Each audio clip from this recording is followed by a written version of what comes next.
This is PVB on the Street. I'm Kara here at Explorer Middle School. I'm visiting the engineering program today, and I'm going to talk to the awesome engineering program teacher, Miss Russell. Hi, Miss Russell. How are you today? Good morning. I'm fine. How are you?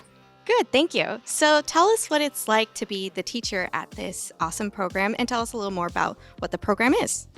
Well, there are 3 different engineering classes here at Explorer. There's a design class, a mechanisms class, and an advanced class, and they are all completely, totally different. So the design class is more of a hands-on, making stuff with cardboard and thinking about all the different types of engineering there are and doing the design process. The mechanisms class builds these basic mechanisms and has all kinds of projects that go along with that throughout the year. And the advanced class focuses on a little bit of everything. What I'm hearing is that it's very hands-on presentations, heavy on the building, starting them young on getting those hands-on skills with engineering. Absolutely. This class is always busy. It's organized chaos with cutting stations, hot glue stations, paint stations. It's great. All right, Ethan and Jacob are going to show me their mazes here and tell us a little bit more about what is going on here and what your thought process was behind this project. All right. So this is a Shrek theme maze because I really like the movie Shrek.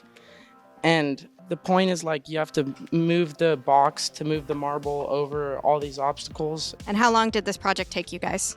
About a week. Wow, that's impressive, guys. Do you want to be an engineer when you grow up? Yes, I do. What kind of engineer would you want to be? Probably either a civil engineer or somewhere more the structural engineer type of fields. Well, thank you so much for sharing that with us today. So do some of your students end up going and taking engineering at the high school level? Does this journey follow them through? Several students will apply for the CREST program at PV High School. I have had some students go on through engineering through college as well. Wow, that is excellent to hear that kids are taking on that journey throughout high school, even to college. So thank you so much for telling us a little more about this, and we appreciate you having on the podcast today. Thank you. And this has been Kara, PVB on the Street.